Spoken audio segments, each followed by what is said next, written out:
Pagi aku lihat cermin, muka kendor kulit kusam. Aduh aku cemas, bagaimana cara kembali muda. Tahun ini masuk ke tahun 5, hipertensi kaku sendi tiba. Belum lagi kolesterol dan gula, libido tak lagi seperti muda. Aku ingin kembali sehat, ada anti-aging dan seluler terapi. Ke klinik utama Linesen, di Jalan Lemah Nendet 10, dari Senin hingga Sabtu. Siap membantu kamu yang fatih, kembali muda dan sehat lagi. Udah waktunya anti-aging screening, jangan salah sama medical screening.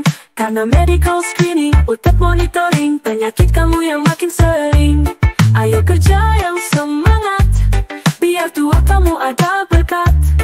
Ambil seluler terapi dan anti-aging, kembali muda sehat pas gocap.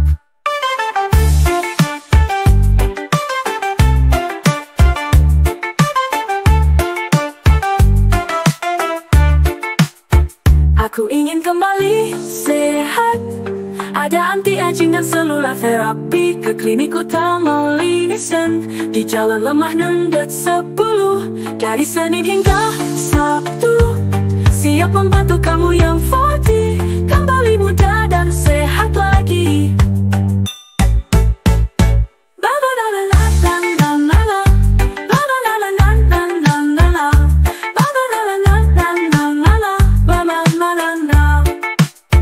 Aku ingin kembali sehat, ya datang ke Lini Sehat untuk terapi seluler dan anti-aging, agar awet muda dan sehat menyambut gocap.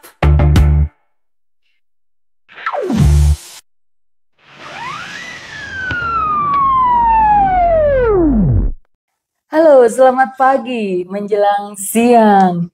Sudah di bulan Desember lagi, dan ini awal di bulan Desember. Saya Dr. Tuti, ditanya Dr. Lination dan Dokter Kurniati, halo Sobat Linesian sekalian. Apa kabar dok? baik dok, senang banget ya kita ketemu lagi ya. Iya. Nggak kerasa banget ya dok ya, tiba-tiba kita sudah waktunya di penghujung tahun. Dan biasanya Dr. Kurniati kalau di penghujung tahun nih, kalau udah ber gitu ya, dari November tentunya, ini ke bulan Desember. Ini kita mulai panik, dihinggapi kecemasan. Iya. Bukan saja nanti kayaknya liburan mau kemana gitu ya. Tapi ini kita agak cemas karena biasanya kalau perubahan cuaca seperti ini muncullah beberapa penyakit. Iya, Kita betul. mungkin hari ini sambil mengingatkan mama-mama yang ada di sana ya Dokter Ya, Kurniati betul. ya. Supaya kita aware pada bulan Desember ini sebetulnya bukan kayaknya kita takut sama air hujannya. Bukan, air hujan tidak menyebabkan apa-apa. Tapi Penyakit yang penyakitnya ditimbulkan itu betul ya, pada penyakit yang musim ditimbulkan penghujan. itu betul. Betul. Dan juga Dokter Kurniati, betul nggak sih pada saat kita perubahan cuaca, baik itu cuaca kepanas ya, sebenarnya pancaroba yang kita sebut pancaroba karena kita memang tropis ya, negara tropis, itu di tubuh kita pun sistem kekebalan tubuh kita kan menurun ya. Iya, betul. Dan ada beberapa katanya sih Sahabat Nation, mudah banget nih kita pada daya tahan tubuh kita yang menurun gitu ya. Lalu kita tidak prima lah gitu ya, status kesehatannya kita. Ini di tubuh kita pada saat pancaroba juga banyak bakteri kah atau beberapa yang penyebab penyakit itu terjebak di tubuh kita Iya, ya. betul. Jadi Betul kalau ya dari kasus sehari-hari aja ya dok ya kan praktek banyak banget yang sakit dibanding hari-hari sebelumnya gitu. Ada aja ya sakitnya ya paling sering batuk pilek lah dok. Batuk pilek anak sekolah aja. Bener. Batuk pilek nggak cuma di Bandung. Saya dengar cerita lagi yang dari luar kota juga sama keluhannya batuk pilek, demam, infeksi virus dong, Infeksi virus, virus. bakteri. Betul. Karena seperti Sahabat Linesen mungkin udah tahu ya dok, kalau sebenarnya kita berada di sebuah ruangan satu terinfeksi virus gitu ya, virus yang paling mudah banget itu ya batuk pilek itu ya dok ya, itu cepet banget dok. Iya betul. Satu nanti bawa followers. Betul. Satu yang sakit bawa 3 orang gitu ya. Nanti, belum lagi kalau ini 3 pulang ke rumah masing-masing nularin keluarganya. Benar. Itu Nularin sebetulnya keluarganya. betul. Itu sebetulnya sumber penularannya seperti itu ya, droplet udara itu ya dok ya. Anak misalnya gak usah susah-susah, anak sekolah ketularan dari temennya, dia pulang, dia sakit, bawa pulang, nularin ke, misalnya di rumah ada kakek neneknya, nularin ke kakek neneknya yang daya tahan tubuhnya rendah, atau ke orang tuanya, yang orang tuanya mungkin kondisinya gak fit, nular ke mbaknya. Terus orang tuanya kerja ke tempat kerja, nularin lagi ke tempat kerja, makanya gak beres-beres. Gitu ya. Iya, makanya ya gitu penularan sederhananya sih ya. Makanya waktu zaman pandemi, semua di rumah malah gak sakit. Iya. Pasien-pasien saya bilang, dok, selama pandemi mah di rumah anak saya nggak pernah batuk pilek loh. Begitu pandemi selesai, sekolah mulai batuk pilek yang namanya 2 minggu sekali. Gitu. Tapi mungkin ya dok, sambil kita mengenang yang kemarin tuh saat pandemi ya 2019, 2020 tuh, Sahabat Nation, memang kita jangan cuma takut sama pada saat pandemi itu virus. Bedanya itu cuma strain daripada virusnya itu sendiri, betul, ya dok ya, jenisnya. Kayak COVID-19 kayak gitu, atau kita yang strain-strain dari influenza yang lain-lain tuh Sobat Nation tetap harus tahu. Tapi yang pasti sebetulnya kalau sumber utamanya kita lihat penyebabnya dulu ya dok ya. Iya, betul. Kalau dari virus ini apa sih persiapan dari kita sendiri? Iya betul. Kalau virus itu berhubungan dengan daya tahan tubuh kita dok. Jadi virus tuh sebenarnya nggak perlu minum obat antibiotik karena daya tahan tubuh kita sendiri bisa melawan virus yang masuk. Cuman biasanya kadang kita nggak aware virus masuk tapi daya tahan tubuh kita lemah. Itu ya. Jadi kitanya nggak bisa melawan, bahkan ketambahan infeksi bakteri. Gitu. Jadi saya suka bilang kalau infeksi virus aja biasanya dia akan 3 hari lebih dia akan membaik. Tapi kalau udah 3 hari kayak batuk pilek aja contohnya, udah 3 hari, udah 5 hari, udah seminggu nih. Nggak sembuh-sembuh, malah cenderung makin parah, nah itu baru masuk antibiotik. Gitu. Tapi kalau cuma sekedar virus, dengan kita makan yang bergizi, istirahat cukup, makan sayur, buah, minum, rehidrasi yang baik, itu harusnya bisa, gitu. Akan baik sendiri. Gitu. 5 hari, 3 hari mulai baik, 5 hari, 7 hari hilang. Gitu. Tapi kalau udah ketambahan infeksi bakteri yang lain, atau daya tahan tubuh kita rendah, pasti manjang, nggak akan semudah itu. Dok, sebetulnya kalau semuanya kita kayak gejala awal aja gitu ya dok ya, kayak semuanya kita kepada khususnya orang yang dekat dengan kita, dengan anak-anak ya. Dokter gimana anak-anak 2 itu? Jadi inget ya karena sempet kan DBD waktu itu. Gimana anak-anak sekarang? Alhamdulillah sehat semuanya ya. Iya baik. Biasalah kena batuk pilek juga ada lah kena batuk pilek. Cuman ya sama saya coba sekolah tetap pakai masker, pulang sekolah cuci tangan selalu. Terus ya kasih vitamin gitu aja sih. Nah dok, tadi kan anak dokter bijaksana ya, ngasih istilahnya walaupun anak berangkat sekolah tuh dipakaikan masker gitu ya, karena betul. Mungkin ini daya tahan tubuh seseorang kan berbeda ya dok ya. Apakah boleh dok kita sementara tuh kalau semuanya anak kayak demam langsung kita kasih penurun demam?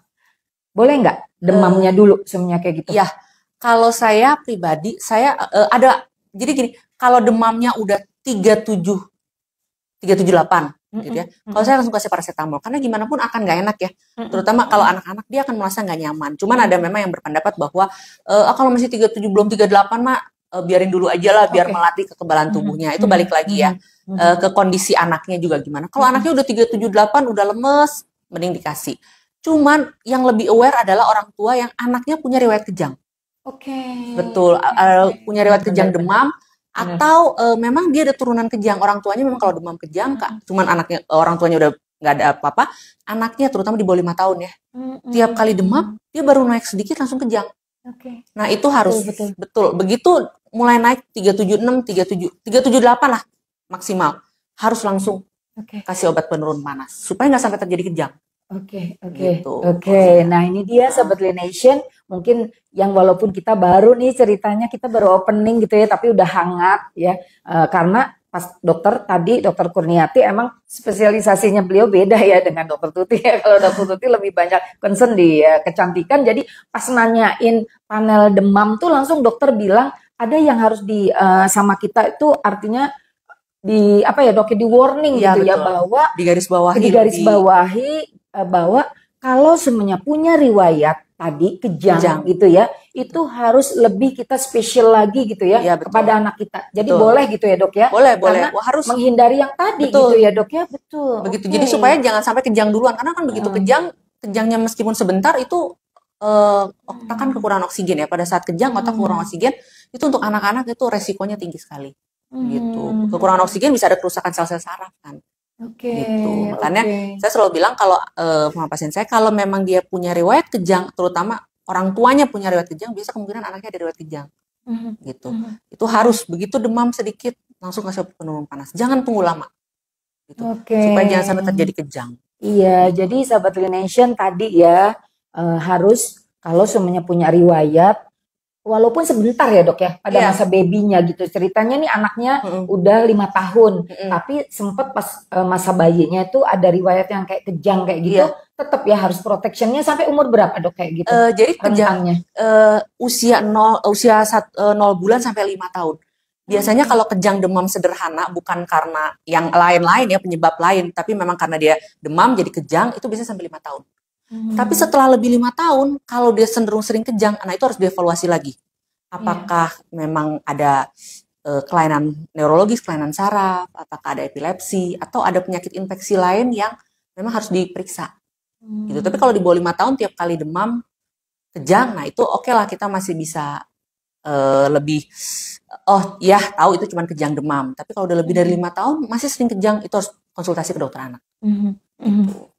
Iya sahabat Nation, memang pemberian hal yang sederhana untuk penurun demam saja itu memang ada faktor-faktor resiko ya, kepada tubuh si anak kita, maksudnya tubuh atau tubuh kita sendiri. Jadi jangan mudah juga minum pereda nyeri, minum penurun demam gitu dok, kan karena banyak jenisnya ya dok ya. Iya betul. Ada paracetamol, ada juga ibuprofen, ada golongan-golongan analgetik, ada golongan antipiretik, ada juga yang digabung. Iya gitu ya, dok, betul. Jadi memang kita sebagai ibu orang tua harus bijak sih ya. Memang saya dapat ada pasien-pasien, dok kan katanya kalau demam itu kan tandanya tubuh lagi melawan. Oh iya nggak apa-apa, nggak mesti langsung diturunkan.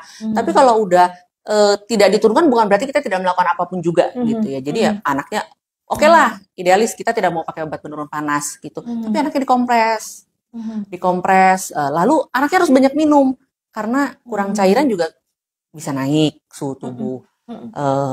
Dengan cairan yang cukup, mudah-mudahan demamnya bisa turun. Tapi kalau udah semua dilakukan, tapi anaknya makin lemes karena demamnya yang makin tinggi, kita pakai obat penurun panas. Paling standar, paling aman paracetamol. Gitu, paracetamol. Merek apa bebas terserah. Kalau memang kadang ada yang nggak turun dengan paracetamol, ada dokter anak suka meresepkan ibuprofen. Ibuprofen memang dia lebih cepat nurunin panas. Cuman memang pada anak-anak tertentu, anak-anak yang perutnya nggak kuat, dia mengiritasi lambung. Jadi anaknya jadi demamnya sih turun, cuman lambungnya kadang nggak kuat. Kadang nyeri gitu. Betul. Ya, kadang nyeri kalau nggak si anaknya mual, muntah. Karena kembung perutnya, karena asam lambungnya kan naik. Jadi itu memang balik ke orang tua sendiri. Si orang tua tahu kalau anak ini memang dikasih ibuprofen nggak apa-apa, ya itu setelah paracetamol ya. Kalau saya tetap menganjurkan yang pertama paracetamol dulu. Paracetamol, lalu kalau misalnya paracetamol nggak turun, baru kita kasih ibuprofen. Itu pun kalau anaknya memang kuat. Tapi kalau anaknya nggak kuat, kita paracetamol.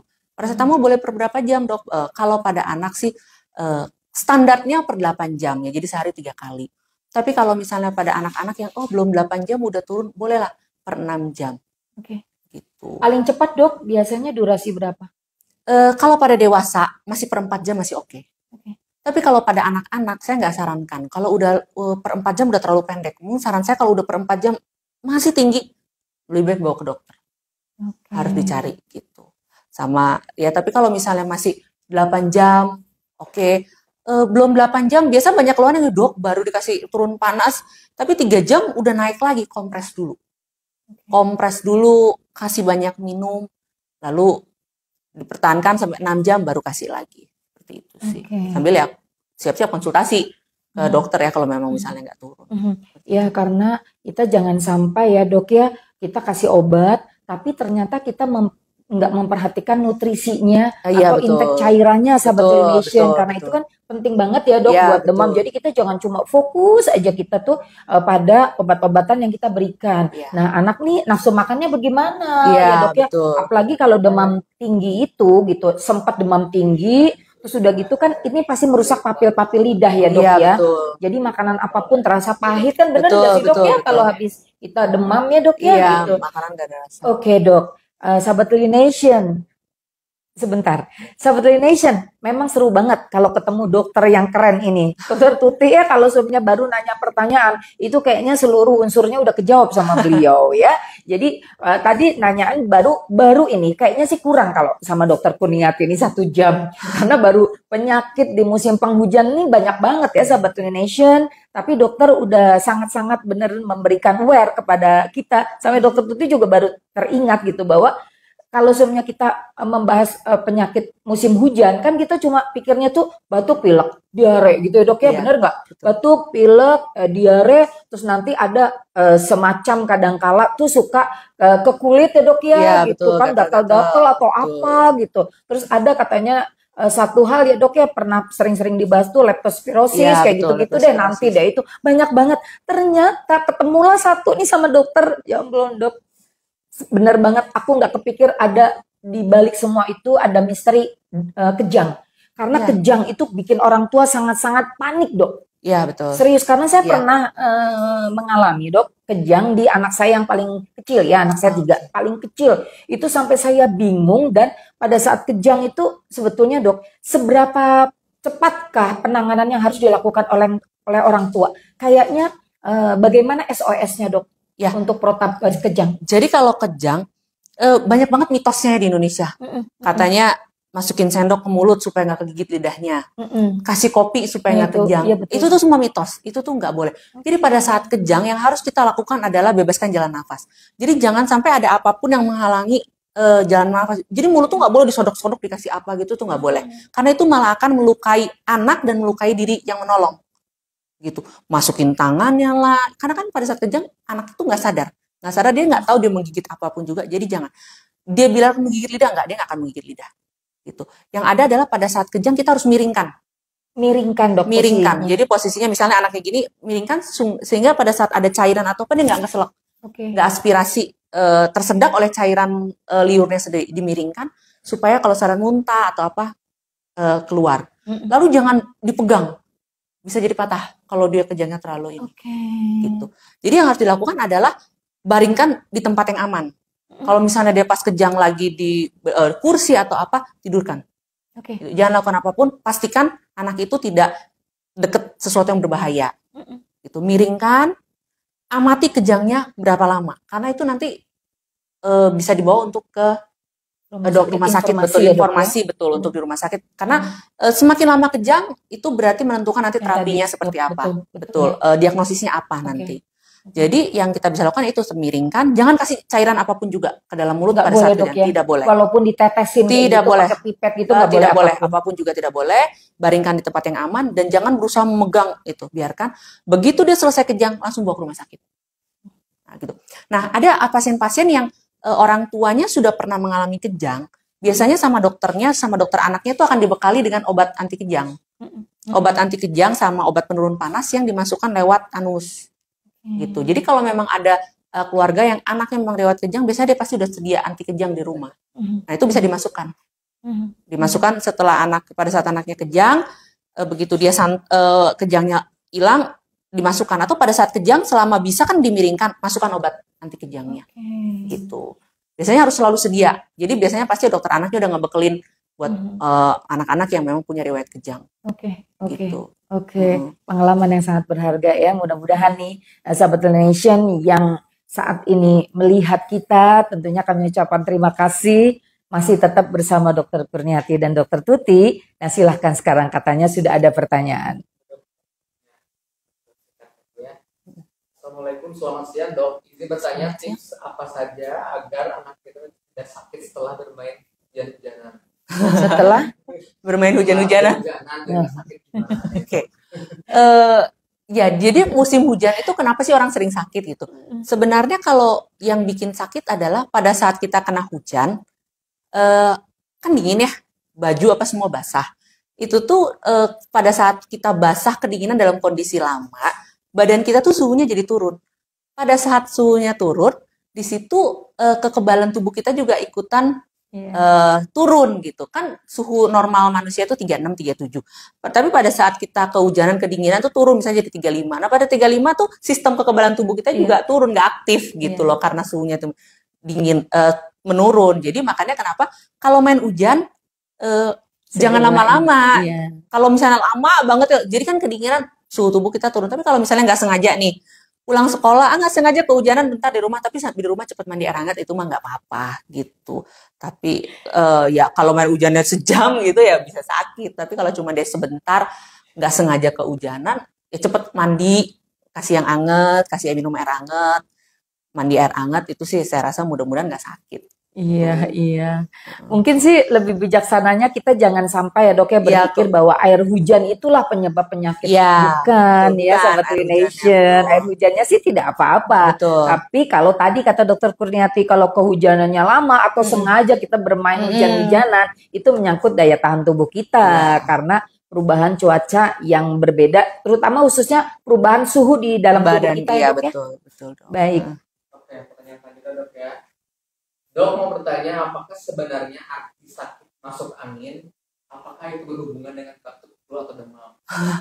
Iya, sering banget. Kadang-kala ya dok ya, orang masuk angin, terus angin duduk itu betul. Angin gitu yang disalahin gitu ya. Oke, kita jawab dari dokter. Kalau selalu dari bilang dalam istilah kedokteran tuh nggak ada masuk angin. Masuk angin yang sering dirasakan oleh kita tuh kan apa sih gejalanya? Kalau emang gejala masuk angin itu apa sih dok? Gejala masuk angin itu badan pegelinu, pegelinu. Sebenarnya badan gerges-gerges gitu ya dok. Gimana sih ya masuk angin? Ya itu masuk angin. Sebenarnya itu tuh bukan masuk angin. Jadi yang mungkin di awam dibilangnya masuk angin, tapi sebenarnya dalam istilah kedokteran itu namanya common cold atau infeksi virus ringan. Virusnya apa? Bisa apa aja gitu. Biasanya virus-virus ringan, virus-virus awal-awal batuk pilek gitu. Jadi keluhannya memang badan pegelinu, demam, dibilang demam enggak, tapi greges, terus kembung. Jadi itu tuh bukan masuk angin. Tapi itu adalah gejala awal infeksi virus gitu. Terus kalau angin duduk ini agak bahaya. Orang bilang angin duduk, padahal angin duduk itu biasanya paling sering berhubungan dengan serangan jantung. Nah, itu yang harus diwaspadai. Kalau misalnya, tapi ada nggak sih bahasa kedokterannya angin duduk? Nggak ada. Angin duduk lagi gitu ya. Betul. Cuman biasanya seorang bilang tiba-tiba lagi duduk kayak gitu kan dok. Wah, masuk angin nyeri banget. Nyeri banget. Ya. Padahal itu salah satu sign dari penyakit jantung gitu. Jadi harus lebih aware aja sih diperiksa. Tapi kira-kira nih kalau seumpamanya ada pasien gitu ya yang konsul ke dokter terus pasiennya bilang saya ini angin kayaknya dok bergejala angin duduk gitu, akan diluruskan nggak oleh dokter? Jangan bilang sih bukan angin duduk pak, itu mah mungkin ada gejala sakit jantung, bapak harus periksa lebih lanjut. Oke. Soalnya kan sering banget ya kita ya dengar kata-kata itu ya. Angin duduk yang udah gitu nggak lama hilang aja, nah itu justru harus waspada. Itu mungkin sumbatan yang tersumbat sementara, tapi udah gitu lepas lagi jadi hilang. Padahal itu udah salah satu tanda gitu. Kita harus lebih aware. Nah dok, yang paling harus kayaknya sih kita ngasih tahu nih sama Sobat Daily Nation yang masalah tadi dok, masuk angin. Karena kan tadi dokter bilang ini gejala kayak kita mau virus infection gitu ya. Tapi rata-rata kayak saya sendiri nih dok, kalau saya tuh kadang-kala aduh nih kembung masuk angin, terus saya minum sesuatu gitu kayak jamuan, ingat gak sih? Dibawa kemana-mana loh itu. Orang pintar harus minum. Orang pintar minum itu. Iya. Terus itu tuh istilahnya bisa menolong nggak sih kalau itu? Iya. Kalau menurut saya itu nggak apa-apa. Itu kan awalnya namanya usaha ya. Minum obat-obat jamu-jamuan herbal kayak yang dari jahe supaya hangat. Terus itu nggak apa-apa. Silahkan minum. Karena itu memang membantu mengurangi gejalanya. Terbukti. Kedokteran pun ada yang namanya herbal. Ada jurusan yang herbal. Jadi nggak semua herbal tuh salah saya sih. Tapi memang harus ada penelitian lebih lanjut. Nggak semua herbal gitu ya. Kadang herbal-herbal yang memang sudah diteliti melalui proses itu nggak apa-apa. Seperti yang sering kita tahu di pasaran itu ya. Iya sampai ke luar negeri loh itu. Iya benar. Itu nggak apa-apa. Nggak apa-apa namanya usaha. Kadang kita juga bikin sendiri ya rebusan jahe, teh jahe. Pakai lemon lah, pakai madu nggak masalah, nggak apa-apa. Cuman kalau memang ternyata setelah pakai itu tidak sembuh malah cenderung makin parah, ya mungkin konsultasi ke dokter. Karena mungkin ya itu kan salah bentuk usaha ya, nggak apa-apa. Gitu. Kalau masih awal, kalau masih ringan pasti membaik. Gitu. Dokternya bijaksana banget ya. Ada lagi pertanyaan? Ada dok. Dari kelas 8. Dok, apakah boleh bila anak usia 10 tahun sakit, terus kita langsung dikasih antibiotik yang dibeli sendiri di apotek? Atau apakah antibiotik untuk anak harus dengan resep dokter? Ya. Antibiotik ya. Antibiotik itu, nah saya nggak setuju banget sama maksudnya sama pasien yang pergi ke apotek terus beli antibiotik. Karena antibiotik itu sesuatu yang itu penyelamat ya. Kalau nggak ada antibiotik zaman dulu pada saat belum ketemu antibiotik banyak banget orang meninggal gara-gara infeksi. Setelah ditemukan antibiotik itu membantu banget. Berapa banyak yang terselamatkan karena antibiotik. Cuman belakangan memang karena banyak antibiotik bisa dibeli bebas. Jadi banyak orang tua beli sendiri, kayaknya ini lagi. Kemarin dokternya ngasih ini, sekarang beli lagi yang ini. Kadang belum tentu tepat gitu loh. Jadi saya sih sangat tidak menyarankan untuk membeli antibiotik sendiri meskipun kadang mereka konsultasi sama petugas apoteknya gitu. Iya kita keluarnya batuk pilek nih, boleh nggak? Oh ya dikasih ini aja. Tapi itu saya nggak sarankan karena orang apotek mereka mengerti tentang obat, mereka mengerti tentang antibiotik. Tapi mereka untuk gejala apa segala macam itu ada baiknya mungkin diperiksa dulu ke dokter ya gitu. Apalagi baru 1 hari langsung kasih antibiotik itu yang namanya berlebihan, over treatment gitu. Jadi sekarang mereka juga di kalangan kita medis sedang menggalakkan untuk tidak menggunakan antibiotik sembarangan gitu karena menyebabkan superbug itu jadi banyak kuman-kuman yang kebal sama antibiotik gitu. Jadi sangat tidak disarankan untuk mengkonsumsi antibiotik tanpa resep dokter atau tanpa konsultasi dengan dokter. Minimal konsultasilah online. Kalau memang ribet nggak bisa ketemu, sekarang kan banyak ya Halodoc atau apa konsultasi online, silakan. Daripada menggunakan antibiotik sendiri tanpa resep dokter atau tanpa konsultasi dengan dokter, itu malah lebih berbahaya. Karena kan dosisnya nggak tahu, ataupun dosisnya tepat, penyebabnya belum tentu. Pada saat ini mungkin batuknya karena bakteri ini, nanti yang berikutnya karena apa, belum tentu. Gitu. Jadi saya sangat tidak menyarankan menggunakan antibiotik sendiri. Gitu. Oke, baik. Sahabat Nation sebetulnya lebih jelasnya itu ada beberapa penyakit yang harus diketahui dulu sumber atau penyebabnya Sahabat Nation. Karena pengobatan kalau sudah menggunakan antibiotik itu dokter akan melihat kebutuhan kepada penyebab daripada atau sumber daripada sakit tersebut. Sebenarnya terhadap bakteri ya dok ya. Betul. Ada bakteri yang dia sendiri punya ciri khas ya dok ya. Artinya dia gram positif kah, gram negatif kah, gitu ya dok ya. Betul. Dan obat-obatan antibiotik itu ada strainnya, yang tadi banyak macamnya. Jadi ada betul ya dok ya, gitu. Seumpamanya untuk saluran nafas bagian atas, untuk bagian pencernaan, untuk bagian urinarius ya dok ya, atau untuk biasanya ISK dan lain-lain, itu beda-beda antibiotiknya. Jadi ada kelas-kelasnya tersendiri gitu ya, ada klaster-klasternya tersendiri. Nah takutnya yang tadi semuanya diborong karena kita tidak tahu ya dok ya. Akhirnya resisten terhadap antibiotik ya dok ya. Kadang merasa kok minumnya cuma ada yang aturannya salah, ada yang nggak tuntas. Itu yang menyebabkan resisten. Jadi nggak mempan. Betul. Dan juga mungkin Sahabat Nation ini asik banget kalau kita lebih banyak tahu Sahabat Nation kenapa ada durasi atau duration of action di mana atau kita sebut waktu paruh ya dok ya. Di mana obat itu jenis dan golongannya tadi itu berbeda-beda. Coba aja Sahabat Nation. Ada obat yang diberikan 2 kali 1. Betul. Ada obat yang cukup 1 kali saja. Ada obat yang 4 kali 1. Ada obat yang 3 kali 1, itu ada maknanya. Yuk kita tanya ke dokter Kurniati, dok itu maknanya gimana? Terus cara minumnya gimana? Kalau 3 kali 1, 4 kali 1, itu bagaimana dok? Kita memaknainya. Itu tuh kenapa ada 3 kali 1, kenapa ada 2 kali 1, itu tuh ya betul. Seperti dokter Tuti bilang itu duration of action. Jadi dia cara kerjanya 24 jam. Jadi minum 1 kali dia bekerja 24 jam. Itu tuh makanya diberikan 1 kali 1. Cukup 1 kali minum, dia bisa bekerja selama 24 jam. Nanti ada 3 kali 1. Kenapa? Karena dia bekerja per 8 jam. Setelah 8 jam dia kadar dalam darahnya mulai turun. Makanya kita perlu kasih lagi, minum lagi. Makanya kenapa ada 3 kali 1, 1 kali 1, 2 kali 1. Nah, kalau misalnya 2 kali 1, 2 kali 1 itu apa? Berarti sehari 2 kali. Sekali minum 1 tablet, 1 kapsul, 1 sendok. Nah itu. Kalau 2 kali 1 berarti 24 jam, berarti itu 12 jam ya, betul. Seperti itu ya Sahabat Nation ya. Biasanya biar saya gampang, makan pagi, makan malam. Gitu. Setelah makan pagi, setelah makan malam. Itu harus diikutin. Jangan jadi karena 3 kali 1 sih 3 kali 1, tapi misalnya yang pertama minum jam Pagi, 7 siang, udah sore. itu kadang nggak sesuai, nggak ada per 8 jam gitu.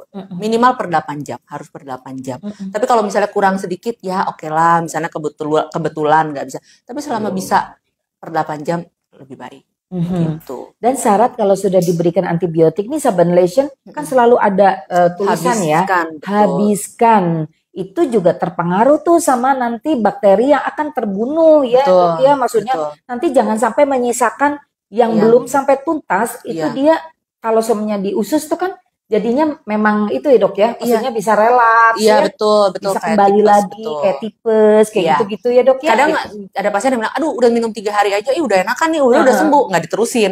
Padahal itu enakan tuh belum tentu benar-benar bakterinya ibaratnya termusnahkan semua gitu. Mungkin masih ada sisa. Makanya kenapa selalu dokter bilang anjurkan habiskan gitu. Itu supaya benar-benar semuanya mati lah, ibarat kumannya, bakterinya semua mati. Jadi nggak ada yang ya diem di situ, nanti pada saat daya tahan tubuh kita rendah ini dia jadi lagi. Iya, gitu. Itu Sobat Nation-nya yang kadang-kala kenapa sih tipes bisa datang berkali-kali ya, gitu. Betul. Apalagi nih Sobat Nation yang paling nih harus nih karena kita negara tropis, terus kita tuh sangat-sangat rentan ya dok ya, khususnya penyakit yang menakutkan sebetulnya dok ya, itu adalah TB paru ya dok ya. Oh iya betul. Bener nggak dok? Ya TB paru. Penularan dan lain-lain. Indonesia tuh juara 2 seluruh dunia. Juara 2. Tapi juara 2, betul. Ya? Indonesia betul. Jadi seluruh dunia Indonesia tuh sekarang juara 2 dengan penyakit infeksi tertinggi TB. Jadi jumlah penderita TB-nya tertinggi kedua seluruh dunia. Yang kalau saya nggak salah beberapa tahun lalu Jabar itu termasuk ranking 1 kalau saya nggak salah. Nggak tahu sekarang ya. Bandung, Jawa Bandung, 2 TB. Dari 3 orang 2 TB. Dan TB itu sekarang berdasarkan kalau ngobrol sama dokter Abram nggak cuma di paru dok, banyak ketemunya. Tulang, kemarin saya ketemu satu pasien kulit. TB ginjal. TB ginjal. Jadi dia keluhannya infeksi saluran kencing, nggak selesai. Berobat dokter, udah sampai ke ahlinya, nggak sembuh. Kenapa ya? Sampai berobat ke Singapura, nggak ketemu juga. Dicek TB ternyata positif dari ginjalnya. Gitu. Jadi TB itu memang dia masuk lewat saluran pernapasan. Paling sering dia bikin di pernapasan di paru, tapi kadang dia cuma lewat di paru. Lewat boleh aja dia bersarang di mana ya? Boleh aja tuberkulosenya ya. Ya betul. Saya pernah dapat TB kulit di jerawat. Jadi dia berobat cantikan, jerawat nggak sembuh-sembuh. Sama dokter kulitnya udah ada segala macam. Akhirnya dokter kulitnya biopsi, ternyata TBC kulit. Jadi TBC itu bisa di mana aja. Di mata, waktu itu pasiennya gangguan penglihatan. Kenapa di mata? Dokternya udah tapi pas dicek, ini mah TB. Gitu. Akhirnya berobat TB baru matanya baik lagi. Jadi TB itu nggak bisa disepelekan. Padahal obatnya gratis dari pemerintah. Kalaupun beli nggak mahal. Cuman ya memang pengobatannya panjang. Gitu. Bisa 6-9 bulan, itu makanya bikin orang males gitu. Padahal obatnya ada, gratis, bisa diobatin gitu. Jadi sebenarnya jangan, makanya di pemerintah kan lagi getol banget supaya TB itu turun. Karena memang bisa diobatin. Kalau nggak diobatin bisa berakibat fatal. Iya. Nah itu Sobat Nation, kadangkala kita tidak mendeteksi ya hal-hal yang memang itu bisa menular karena faktor lingkungan ya. Iya betul. Ya? Karena satu penderita TB itu artinya 10 itu harus di screening ya dok ya. Betul. Nah itu dia ya, masa si satu bawa temennya ya, yang 10 beramai-ramai, jangan sampai di situ. Jadi yang satu ini pengobatannya betul-betul harus tuntas dan harus berdisiplin banget untuk minum obat-obatan tadi. Obatnya memang gratis betul dari pemerintah gitu. Kenapa pemerintah menggratiskan? Karena tadi faktor yang tadi, mungkin kalau semuanya memang ada yang nggak diklaim, nggak bisa diklaim, emang mahal ya dok ya. Iya betul. Obat-obatannya ya.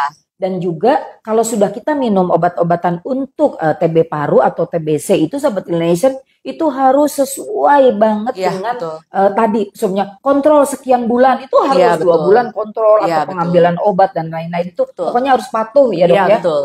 Jadi jangan berhenti di tengah jalan supaya nggak kebal obat, nggak resisten obat. Supaya tidak kebal obat atau resisten terhadap obat dari TB paru sendiri. Nantinya susah banget tuh harus disuntik lagi ya dok. Iya betul. Betul nggak? Betul. Kalau sekarang tuh udah banyak yang banyak resisten, yang resisten obat. Jadi dia obatnya tadinya dari 4 macam jadi lebih banyak. Nggak cuma suntik, jadi lebih banyak obat yang diminum, bisa lebih dari 4 macam. Iya, yang pastinya sih Sobat Clinician harus dekat-dekat dengan Dokter Kurniati, harus dekat-dekat dengan Klinik Clinician untuk kita bisa konsultasi gitu ya di istilahnya pada orang yang memang ahlinya. Ada apakah? Jadi yang tadi mohon izin juga ya Dokter Kurniati, saya juga baru tahu bahwa ternyata yang TB tadi itu bisa ke ginjal, bisa sampai ke kulit gitu. Karena cuma yang pertama dikeluhkan faktor mungkin jerawat yang tidak sembuh-sembuh gitu dok ya. Karena pengobatan yang kalau semuanya topikal itu antibiotiknya berbeda dengan obat-obatan yang harusnya untuk ini TB ya gitu. Oke. Dok, sambil ini ya kita masih ada waktu, ini kan sebetulnya kita masih banyak banget dok. Kita baru bahas satu aja tuh udah melebar kemana-mana ya dok ya, benar udah buncah-buncah nih dok. Kira-kira dari dokter yang supaya teman-teman semuanya nih sahabat Clinician aware lagi tuh, apa penyakit apa lagi dok di musim penghujan? Diare ya dok. Diare betul, karena air ya.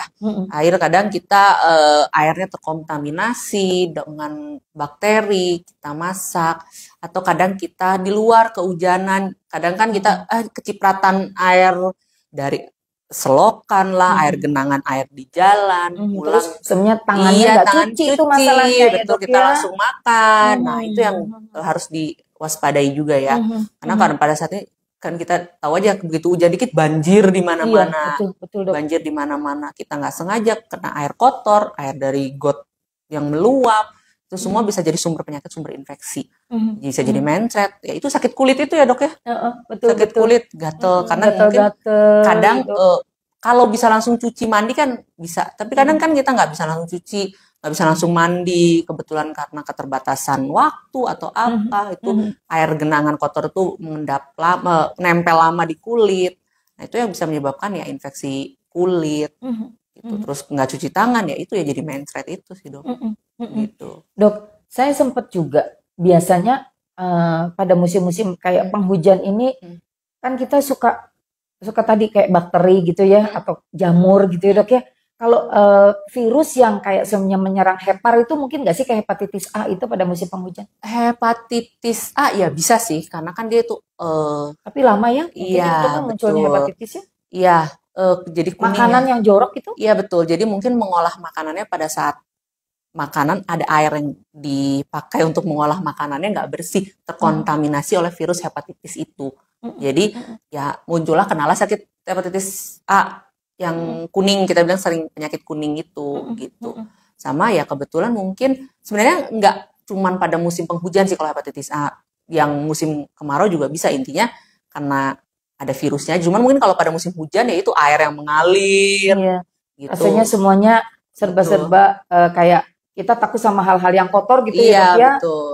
Jadi ya bisa aja sih hepatitis A. Biasanya muncul karena katanya gini dok, kalau hepatitis A berarti kamu suka jajan gitu, mungkin nggak sih? Iya, lebih banyak memang diturunkan makanan ya, karena fekal oral kan.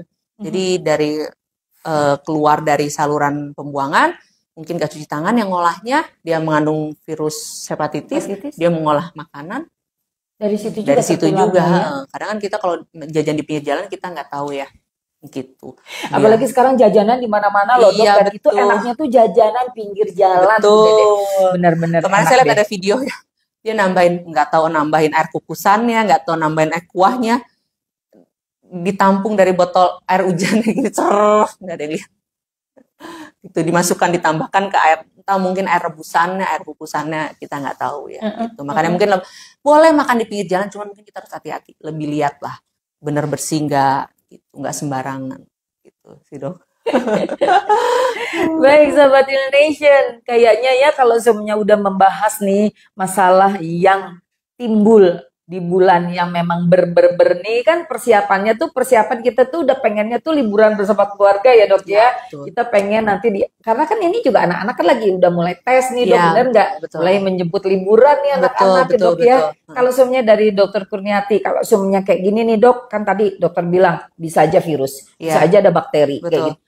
Hal mana persiapan kita itu seperti apa dok? Kalau udah mulai ada yang bulan berberat ya. Pertama daya tahan tubuh ya, dengan daya tahan tubuh yang bagus kita bisa melawan semua penyakit itu. Gimana caranya meningkatkan daya tahan tubuh? Yaitu tadi istirahat cukup, tidur 8 jam kalau bisa, lalu makan makanan bergizi seperti yang waktu itu kita pernah bahas. Bergizi itu harus gizi seimbang. Segala macam sayuran dimakan, segala macam warna, jangan lupa protein, banyak minum. Minum tuh jangan air banyak mengandung gula ya, air kemasan yang banyak mengandung gula, pokoknya air putih itu ya.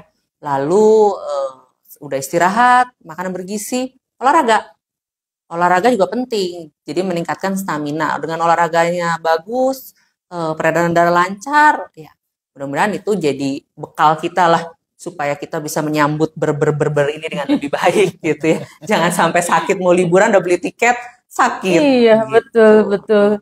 Dan kalau semuanya ini tadi Sahabat Nation, kalau kita sudah mulai merasa hal-hal yang sudah nggak nyaman, ya tadi betul kata Dokter Kurniati, kita harus jangan sampai ya Dok ya, istilahnya proteksi buat diri kita sendiri itu lebih penting, lebih diutamakan ya Dok ya. Iya, menggunakan masker pada saat kita memang sebenarnya kayak tadi mulai anak enak dokter, badan. ya anaknya Dokter Kurniati mau sekolah aja udah dikasih gitu ya Dok ya, dikasih edukasi untuk menggunakan masker karena yang paling cepat dropletnya udara itu adalah virus ya Dok. Iya betul. Jadi kalau kita ke tempat yang jelas, tempatnya tertutup penuh gitu ya, lebih baik kita pakai masker gitu. Mungkin kadang ada orang yang, aduh kenapa pakai masker ya?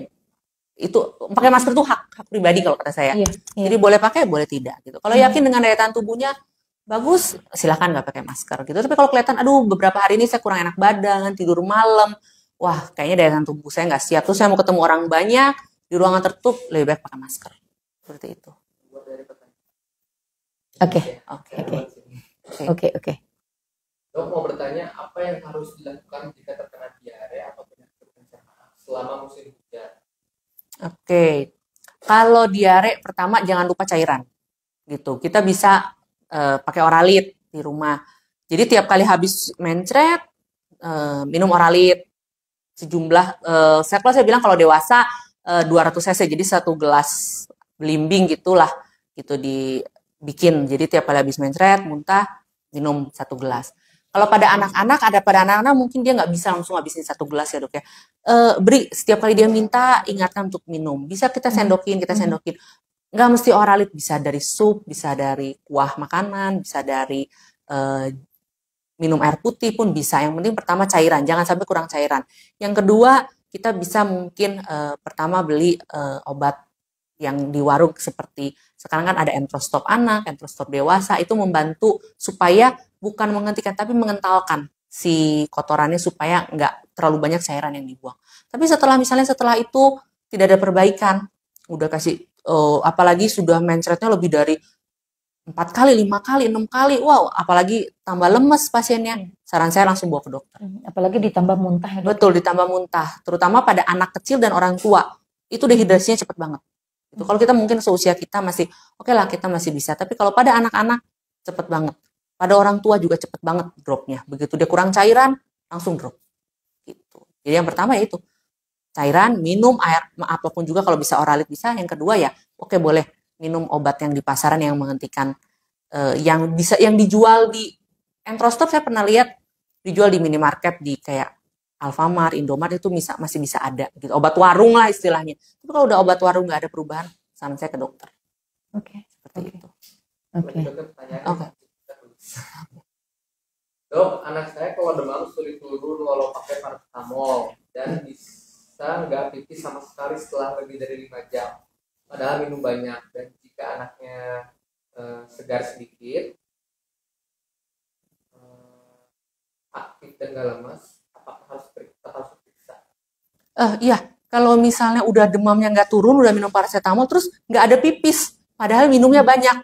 Nah itu udah tanda tanya besar itu, udah harus aware banget. Kenapa? Orang kan kalau minum pasti pipis. Ini minum tapi nggak pipis, larinya kemana itu air? Apakah memang ginjalnya bermasalah, atau apakah dia kurang cairan banget? Tapi kalau dibilang kurang cairan kan enggak ya, katanya minumnya banyak. Jadi saran saya bawa ke dokter supaya bisa diperiksa lebih lanjut. Iya. Itu karena nggak pipis itu. Iya, betul. Kadang-kala memang ya tadi ya Dok, mungkin ini seperti yang saya rasakan gitu. Anak saya bilang udah cukup kok minumnya gitu. Tapi tidak sesuai dengan kebutuhan pada saat demam itu gitu ya sahabat Nation. Jadi kecukupan cairannya itu nggak bisa kita hitung dengan dia kencing berapa kalinya ya dok ya. Tapi kalau semuanya memang kalau kita banyak minum pasti kita akan banyak kencing dan itu adalah tujuan pada saat kita mau rehidrasi ya dok ya. Kadang orang tua bilang kan minum banyak tapi sebenarnya setelah ditakar nggak sampai 1 liter. Iya betul. Minum banyak tuh perasaan aja gitu. Makanya saya suka bilang sama pasien saya kalau yang butuh minum banyak pakai takaran, pakai botol 1,5 liter, bikin 2. Jadi kan kalau 2 3 liter. Targetnya 24 jam habis 3 liter. Kalau ternyata cuma baru habis sedikit kan benar berarti kurang minumnya. Iya. Saya selalu bilang pakai takaran botol supaya tahu. Iya. Gitu. Dan Dokter Kurniati biasanya ya pada saat anak nih sakit diare itu juga sering banget tuh kembung dok. Ya, betul. Jadi minum tuh kalau dirojok terus ya dok ya, langsungnya dipaksa minum terus tuh emang nggak nyaman ya dok ya. Sering kali begitu kan dok. Jadi dia gitu. enak katanya enak. Ya makanya kalau udah sampai begitu saran saya mending periksa supaya kita bisa lebih lanjut kita diagnosis apakah memang ini mungkin udah perlu obat gitu. Nggak bisa cuman minum doang. Iya atau perlu infus ya dok ya. Yang pasti ya segera rehidrasi. Ini seru nih soalnya penyakit-penyakitnya yang sekarang nih jangan sampai gitu ya dok ya kita ada pencegahan ya dok ya. Sambil kita menunggu nih dok, ini kita masih ada pertanyaan nih dok. Kapan waktu yang tepat untuk berkonsultasi dengan dokter selama di musim penghujan nih yang tadi kalau sudah ada gejala-gejala yang muncul dok? Iya. Kapan waktu yang tepat untuk berkonsultasi? Kalau misalnya setelah minum obat yang ada di rumah, obat warung tidak ada perbaikan pertama. Yang kedua, misalnya gejala terus menetap setelah 3 hari, tidak ada perubahan, itu saran saya ke dokter. Atau bertambah parah, semakin hari, dari hari 1 hari ke hari kedua semakin bertambah parah, pasiennya semakin lemas, itu mungkin udah saatnya berkonsultasi ke dokter ya. Kadang ada yang sering saya membaik, tapi tetap ada, udah sampai seminggu. Saya tuh udah ada dapat pasien, udah seminggu, udah 2 minggu, batuk nggak sembuh-sembuh baru ke dokter. Nah itu, kalau udah seminggu nggak ada perubahan, mungkin tidak parah, tapi sembuh juga enggak. Nah, itu udah baiknya bawa ke dokter. Gitu. Jadi kalau tambah parah, ke dokter. Udah minum obat warung, nggak ada perubahan, ke dokter. Atau membaik, tapi tidak benar-benar hilang. Nah, itu ke dokter. Karena kan ada gejala-gejala yang harus disingkirkan oleh dokter ya pada saat datang misalnya ke dokter Kurniati. Dokter prakteknya hari apa aja? Saya praktek di Selasa dan Kamis jam 11 sampai jam setengah 1. Hari lain sesuai perjanjian. Jadi sudah harus tuh sahabat Nation seperti batuk udah 2 minggu nggak sembuh-sembuh, cuma batuk doang nih dok. Tapi disertai dengan yang lain, berat badannya turun, nafsu makan nggak ada ya dok ya. Ada meriang-meriang nggak jelas, meriang-meriang nggak jelas, itu harus gitu dok ya. Karena kita nanti ada pemeriksaan lagi yang detail-detail karena tadi. Ini sesuai dengan tadi yang pertanyaan kita di yang ketiga dok. Yang ketiga benar ya, dok. Menyingkirkan diagnosa yang jangan sampai kita menambahin peringkat lagi di Indonesia. Jangan sampai jadi peringkat 1. Jangan sampai jadi peringkat 1 ya, karena kita tadi harus memutus mata rantai untuk penularannya, penyebarannya gitu ya dok ya. Sebetulnya dok ya. Nah dokter kalau seumpamanya kayak usia nih dok, usia di saat musim penghujan yang sangat rentan tuh sebetulnya usia anak-anak saja ataukah dewasa juga ataukah lebih ke orang tua? Rentan nih. Rentan mungkin sama rentannya, cuma mungkin anak-anak lebih lebih daya tahan tubuhnya kadang lebih kurang sama orang tua.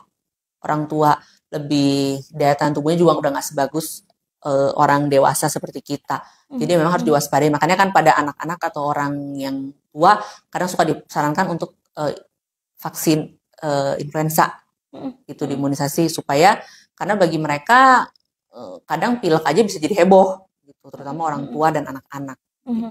Terutama tuh pada saat kita tuh batuk ya dok ya. Iya betul. Kalau batuk dok kenapa ya kalau semuanya kita istilahnya pas batuk itu lebih lama. Sebenarnya kan batuk pilek. Flu-nya nih udah selesai, udah sembuh, tapi batuknya masih terus gitu dok, berdampak panjang itu biasanya kenapa? Iya betul, karena kan kadang iritasi ya di sini dok. Semakin kita batuk, semakin pada saat iritasi, dia tuh kadang kalau luka mau sembuh gatel ya.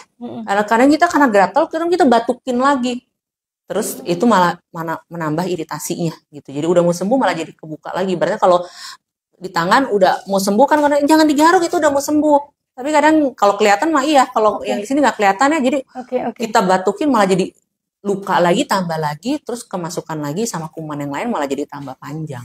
Gitu. Makanya ada obat batuk yang menekan refleks batuknya supaya diem gitu, nggak batuk. Kadang-kadang tuh bisa sampai 3 bulan gitu loh dok. Iya, betul. Batuknya. Betul. Tapi sebenarnya flu-nya sembuh. Betul. Dan ada orang yang mengeluh batuk ini paling sulit untuk disembuhkan gitu dok ya. Betul. Terus dihubungkan dengan batuk kerjan itu apa sih dok?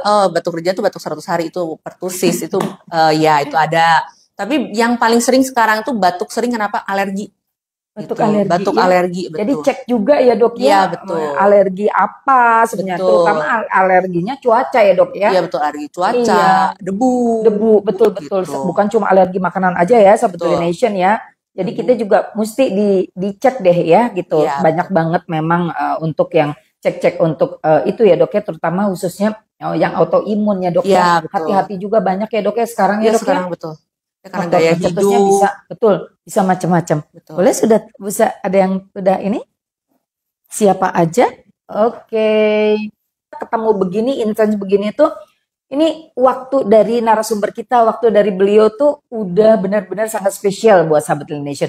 Mudah-mudahan bukan cuma hadiah-hadiahnya aja yang menarik, tapi di sini juga bertemu dengan Dokter Kurniati itu sesuatu yang spesial. Dan yang spesial juga akhir tahun, yuk coba lihat lagi deh, tuh pantengin tuh IG-nya Lination banyak banget promo-promo ya. Iya, nah ini dia coba bayangin dok.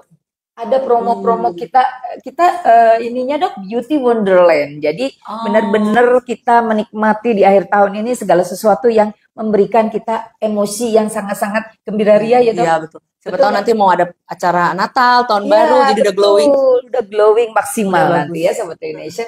Ini dia promo-promonya dan juga ada yang kita bikin paket promo dok dari bedah plastik juga ada dok.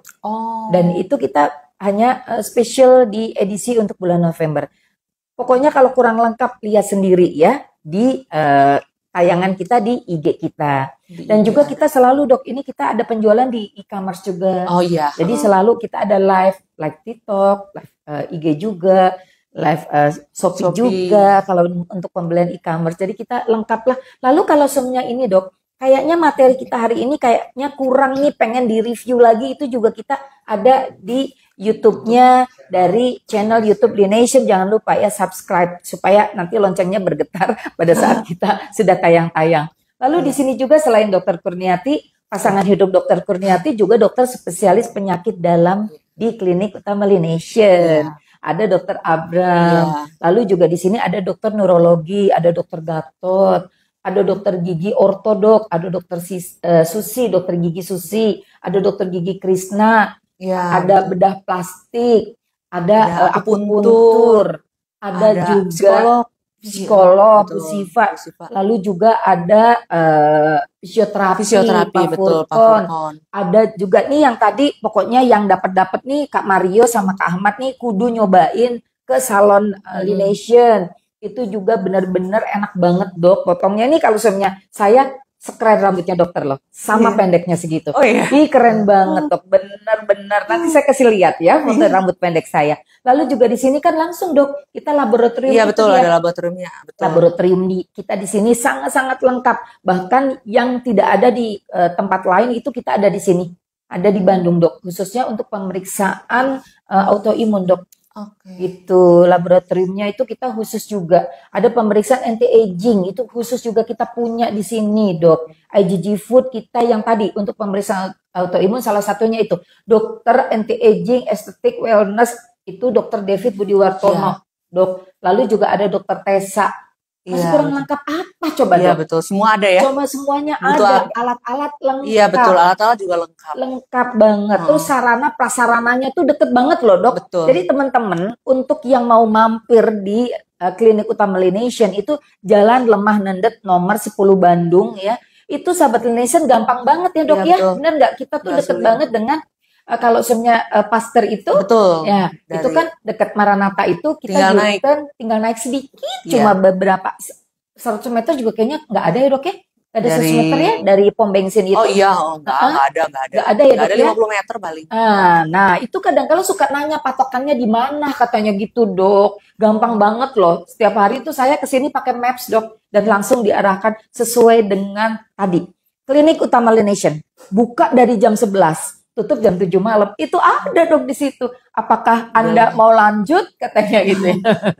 Sebenarnya gampang cari Gampang Laination, banget, tinggal kan? ketik di Google juga muncul semua Iya, informasinya. iya. Dan juga, Dok, kalau misalnya kita mau searching, mau cari-cari Iya, informasi, betul. kita juga bisa nih. Mau cari apa, Klinik Utama Laination punya apa aja, kita informasi-informasi Iya. juga ada di web daripada Klinik Utama Laination, bener nggak? Betul. Nah, itu dia. Ya, Dok ya. Dok, sekarang, Dok, kita mau di penghujung tahun ini dan ketemu sama dokter juga. Dokter kan juga mau persiapan nih, Natalan ya, mau persiapan liburan sama anak-anak sama dokter yang Dokter Kurniati dan Dokter Abraham juga orang sibuk ya karena penyakit dalam di rumah sakit ya. Saya merasakan sendiri. Kira-kira persiapan apa supaya bisa nih, Dok, buat kasih kepada teman-teman tadi sahabat Laination. Pastikan sahabat Laination nih juga pada mau liburan. Iya, Kira-kira apa sih, Dok, dari dokter tipsnya untuk tadi musim penghujan, nggak kena yang tadi penyakit-penyakit untuk musim penghujan, kita bisa melewati bulan Desember ini dengan sukacita. Pertama, istirahat cukup, Oke. tidur cukup, Oke. makan makanan bergizi dan gizi seimbang, olahraga teratur. Itu aja sih. Simple ya, Dok ya. Iya, betul. Oke, Saya rasa kalau simple udah banget.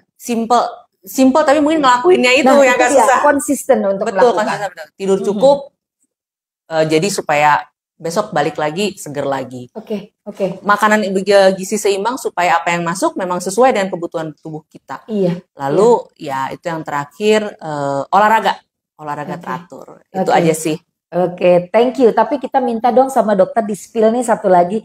Kira-kira persiapan, Dok, bila yang masih punya tadi balita, Oh iya, kayak betul. gitu, obat-obatan apa Obat-obatan sih, ya, Dok? obat-obatan standar harus kalau kita mau perjalanan yang wajib kalau balita obat penurun panas, obat mual muntah gitu. Lalu obat batuk pilek sih. Biasanya kalau sebelum liburan biasanya suka konsultasi dulu sama dokter. Bisa dokter pribadinya, dokter anak atau dokter siapapun juga. Bisa, Dok, bisa nggak tolong diresepin obat-obatan yang butuh untuk perjalanan, silahkan gitu. Ya paling standar ya itu tadi. Obat penurun panas, obat mual muntah, obat menset, obat batuk pilek. Oke, oke. Karena tadi kata Dokter Kurniati itu adalah buat kita saving gitu ya, buat kita menyimpan. Hati-hati juga tanggal Iya, kadaluarsa betul. ya, Dok ya. Jadi Betul. harus dicatat ya, Dok Iya, ya. betul. nggak? Betul. Jadi sebenarnya kita beli tapi belum dipakai. Tapi ingat karena biasanya obat-obatan itu ada Iya expirednya betul. itu Kalau ya, Dok kayak ya. sirup kalau dibuka nggak lebih dari 2 minggu, Nah, 1 itu dia. bulan lah. Kalau di kulkas saya masih bisa 1 bulan Oke. lebih. Tapi kalau misalnya nggak ditaruh di lemari pendingin, 2 minggu udah harus. Jadi seumpamanya sahabat Laination jangan sayang-sayang harus dibuang. Kalau udah kata Iya. dokter tadi, udah seumpamanya tadi obat penurun demam udah Iya, dibuka, betul. ya udah 2 minggu betul. udah aja. Betul. Kita harus Karena ikhlaskan. khasiatnya udah Karena udah berkurang itu toleransinya Betul. kepada untuk tadi unsur-unsur untuk menyembuhkannya. Oke, dokter, nggak kerasa loh. Waktu juga ya yang memisahkan kita. Iya. Dokter Kurniati, terima kasih banyak untuk seluruh Terima waktunya. kasih. Apresiasi banget dokter selalu memberikan banyak warna nih di awal daripada bulan Desember kita. Mudah-mudahan dokter juga selalu mendapatkan Amin. kemurahan, Dok, Amin. keberkahan nih, Dok ya. Sehat. Sehat itu tadi ya, Dok ya. Iya betul. Berkahnya tuh berkah sehat sahabat Laination. Iya, betul. Dan juga tentunya untuk sahabat Laination yang sampai dengan bulan Desember nih selalu setia bersama kita. Ya. Baik, salam sehat dari Salam. kita semuanya. Ya, sampai jumpa. Sampai jumpa.